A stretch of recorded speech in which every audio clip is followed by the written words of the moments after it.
경제학 교과서에는 이런 내용이 나옵니다. 인플레이션이 발생하면 돈의 가치가 떨어진다. 맞는 말이죠. 그런데 실제로는 이상한 일이 벌어지고 있어요. 돈의 가치가 떨어질수록 오히려 특정 집단은 더 부유해지고 있습니다. 어떻게 이런 역설이 가능할까요? 비밀은 간단합니다. 돈의 가치가 떨어지는 순간 사람들은 돈을 들고 있지 않으려 합니다. 대신 그 돈으로 무언가를 사죠. 특히 자산을 삽니다. 주식, 부동산, 기업 지분 같은 것들이요. 문제는 이런 자산의 대부분을 이미 누가 갖고 있느냐입니다. 바로 최상위 부유주의죠. 그래서 돈의 가치가 떨어지면 떨어질수록 역설적이게도 이미 자산을 많이 가진 사람들의 부는 기하급수적으로 불어나게 됩니다. 지금부터 이 기묘한 메커니즘이 어떻게 작동했는지, 그 결과 어떤 새로운 세계가 만들어졌는지 하나하나 풀어보겠습니다. 2020년 3월 15일, 이날은 글로벌 경제의 흐름이 완전히 바뀐 날입니다. 미국 중앙은행이 기준금리를 0.25%라는 전례 없는 수준까지 끌어내렸어요. 사실상 공짜 돈을 시장에 풀겠다는 선언이었죠. 여기서 끝이 아니었습니다. 전 세계 정부들이 일제히 재정 확장에 나섰어요. 미국 정부는 국민 계좌에 직접 현금을 입금하기 시작했습니다. 다른 나라들도 비슷한 방식으로 수조 달러에 달하는 돈을 경제에 쏟아부었죠. 이 돈은 처음에는 분명히 어려운 사람들을 돕기 위해 만들어졌습니다. 실직한 사람들, 문을 닫을 위기에 처한 자영업자들, 월세를 내지 못할 것 같은 가정들이요. 그런데 실제로 이 돈이 어디로 흘러갔을까요? 여기서 핵심적인 변화가 일어납니다. 평범한 사람들은 이 돈을 받아서 당장 필요한 생필품을 사거나 밀린 공과금을 냈습니다. 하지만 여윳돈이 조금이라도 생긴 사람들은 다르게 행동했어요. 매일같이 뉴스에서 물가가 오른다는 소식을 접하니까요. 내 통장에 있는 돈의 가치가 매달 줄어든다는 공포가 퍼졌습니다. 그래서 사람들은 돈을 들고 있지 않으려 했어요. 대신 뭔가를 사려고 했죠. 코로나 때문에 외식이나 여행은 할 수 없었습니다. 그럼 남는 선택지는 뭘까요? 온라인 쇼핑, 새 차 구매, 그리고 무엇보다 투자였습니다. 주식, 암호화폐, 부동산은 괜찮았어요. 돈으로 쥐고 있는 것보다는 나을 테니까요. 2020년 봄부터 전례 없는 현상이 벌어졌습니다. 생전 주식 계좌를 만들어 본 적도 없던 사람들이 앱을 깔고 투자를 시작했어요. 로빈후드 같은 앱은 신규 가입자가 폭발했습니다. 집에서 할 일이 없던 사람들이 유튜브로 주식 공부를 하고 온라인 커뮤니티에서 정보를 공유하면서 시장에 뛰어들었죠. 이렇게 쏟아져 들어온 돈은 어디로 갔을까요? 당연히 자산 가격을 끌어올렸습니다. 주식 시장은 팬데믹 최악의 순간에도 불구하고 급격히 반등했어요. 2020년 3월 말 바닥을 찍은 뒤 불과 몇 달 단에 사상 최고치를 경신하기 시작했습니다. 경제는 마비됐는데 주가는 치솟는 기이한 상황이었죠. 여기서 결정적인 질문이 나옵니다. 이렇게 올라간 자산을 누가 갖고 있었을까요? 미국 기준으로 보면 전체 주식의 약 92%를 상위 7% 가구가 보유하고 있습니다. 나머지 93%의 사람들은 주식을 거의 갖고 있지 않아요. 더 충격적인 건 이 안에서도 격차가 극심하다는 점입니다. 상위 1%가 주식의 절반 이상을 소유하고 있고요. 상위 0.1%, 그러니까 1000명 중 1명이 전체의 약 18%를 갖고 있습니다. 그럼 이 구조에서 자산 가격이 2배로 뛰면 무슨 일이 벌어질까요? 주식을 안 가진 사람은 여전히 0입니다. 주식을 조금 가진 사람은 조금 늘어나죠. 그런데 이미 엄청난 양의 주식을 가진 사람은 자산이 폭발적으로 증가합니다. 1조 원어치를 가진 사람이 2조가 되고 100조를 가진 사람은 200조가 되는 시기예요. 실제로 이런 일이 벌어졌습니다. 2017년 말 세계에서 처음으로 개인 순자산 1000억 달러를 돌파람이 나타났어요. 아마존 창업자 제프 베조스였죠. 사실 정확히 따지면 빌 게이츠가 1999년에 잠깐 이 선을 넘은 적이 있습니다. 하지만 닷컴 버블이 터지면서 금방 다시 내려갔었고요.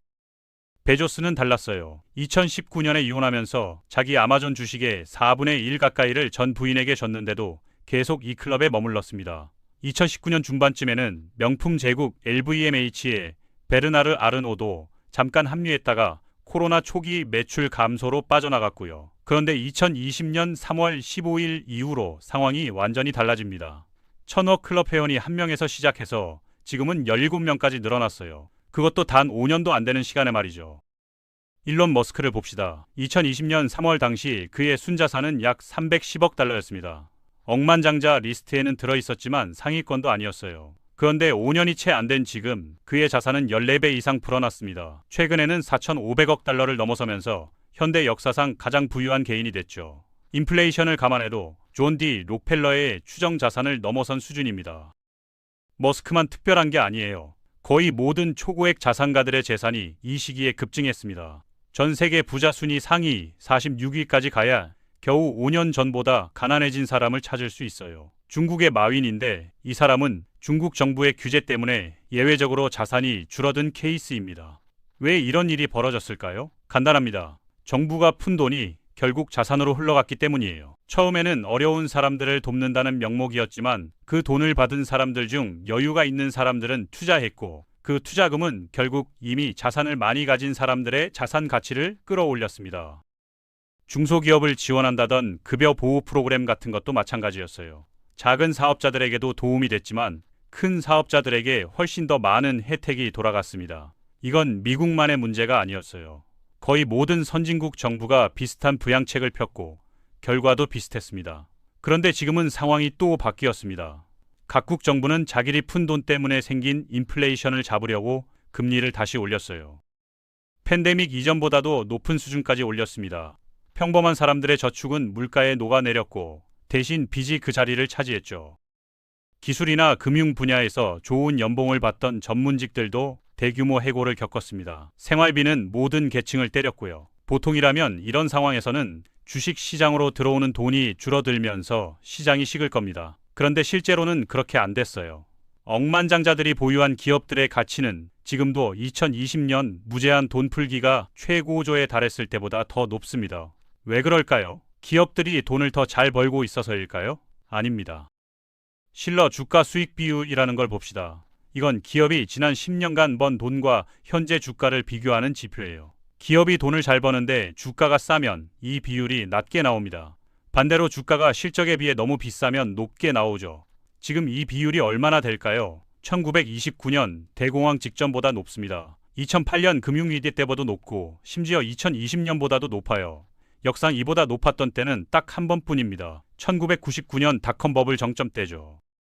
다른 말로 하면 기업들이 버는 돈에 비해 주가가 터무니없이 비싸다는 뜻입니다. 그런데도 계속 오르고 있어요. 한 가지 이유는 높은 금리와 낮은 유동성 때문에 새로운 경쟁자가 나타나기 어려워졌다는 점입니다. 기존 대기업들의 지배력이 더욱 공고해졌죠. 장기적으로 보면 이익을 내려면 몇 세대가 걸릴 수도 있는데도 대안이 없으니 매력적인 투자처로 보이는 겁니다. 결국 이건 자산 가격 인플레이션입니다. 기본 가치는 그대로인데 가격만 오른 거예요. 우리가 일상에서 경험하는 물가 상승과 본질적으로 같습니다. 차이점은 이게 소비재가 아니라 자산에서 일어난다는 점이죠. 그리고 초부유층은 실제 지출의 대부분을 바로 이 자산에서 하고 있습니다. 전체 주식의 92%를 상위 7%가 갖고 있다고 했죠? 그런데 더 중요한 건 이 비율을 가장 빠르게 늘리고 있는 집단이 상위 0.1%라는 점입니다. 이들은 부자가 될수록 더 많은 자산을 사들이고 있어요. 그냥 제트기나 요트를 서로 놓고 경쟁하는 게 아닙니다. 애초에 자기들을 부자로 만들어준 바로 그 자산, 즉 주식과 기업 지분을 서로 놓고 경쟁 입찰을 벌이고 있는 겁니다. 이 과정에서 완전히 새로운 시장이 만들어졌습니다. 초부 유층만을 위한 전용 소비재 시장이요. 다쏘, 봄바디어, 걸프스트림 같은 회사들이 최근 3년 사이 각각 신제품을 내놨어요. 팔콘 10X, 글로벌 8000, G700 같은 개인 전용 제트기들이죠. 이것들은 각 회사 역사상 가장 크고 비싼 기체들입니다.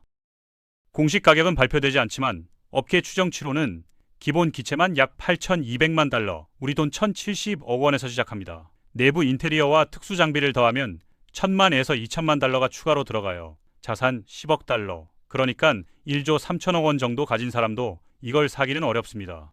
자산의 10%를 현금화할 수 있다 해도 무리한 구매거든요. 감가상각되고 연간 유지비만 수백만 달러씩 나가는 물건이니까요. 그런데도 주문이 쏟아져서 지금 주문하면 2년은 기다려야 합니다. 제프 베조스는 이전 세대 모델인 걸프스트림 G650 이하를 2대 우대에 운영하고 있어요. 확인되지 않은 소문으로는 최신 G700도 이미 인도받았다고 합니다. 자동차 시장도 마찬가지입니다. 2005년 부가티 베이로는 출시 당시 세계에서 가장 비싼 양산차였어요. 인플레이션 감안하면 약 155만 달러였죠. 20년이 지난 지금 부가티 최신 모델은 인플레이션을 고려해도 그때보다 3배 이상 비쌉니다.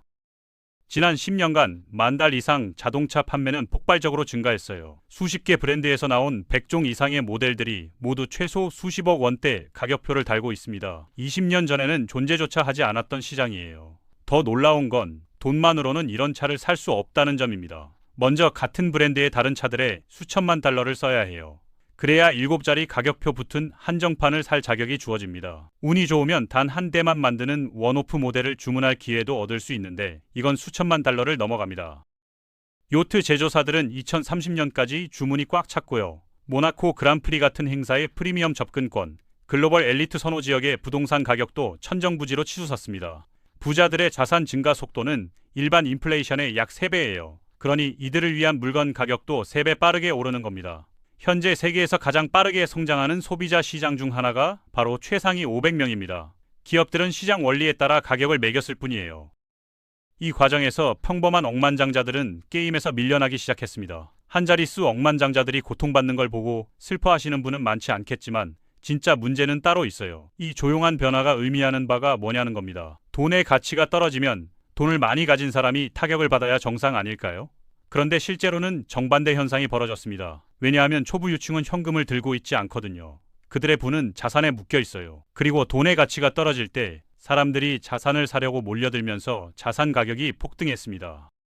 결과적으로 돈의 가치 하락은 이미 자산을 많이 가진 사람들을 더욱 부유하게 만들었어요. 그리고 그렇게 벌어진 격차는 이제 새로운 종류의 시장을 만들어냈습니다. 초부 유층만이 접근할 수 있는 재화와 서비스의 시장이요. 하지만 가장 비싼 건 물건이 아닙니다. 초부 유층이 가장 많은 돈을 쏟아붓는 곳은 바로 영향력 시장입니다. 오늘날 전체 경제 활동에서 정부 지출이 차지하는 비중은 제2차 세계대전 때를 빼면 역사상 최고 수준이에요.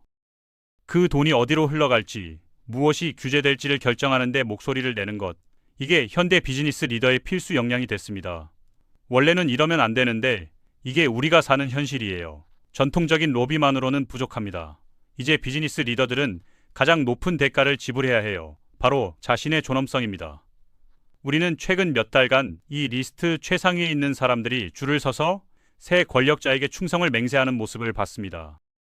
이런 재산을 계속 불리는 현실적인 방법은 규제를 피하고 정부 지원을 받는 것뿐이니까요. 만약 선거 결과가 달랐다면 같은 사람들이 친환경 정책과 다양성, 팩트 체킹을 강조하고 있었을 겁니다. 만약 이번 선거 결과가 달랐다면 똑같은 비즈니스 리더들이 친환경 정책, 다양성을 갖춘 이사회, 그리고 엄격한 팩트 체킹에 대해 이야기하고 있었을 겁니다. 최상위층의 부의 역학은 너무나 이상해져서 현대 세계에서는 자본주의의 아버지가 제시한 아이디어들이 거의 사회주의처럼 보일 정도입니다.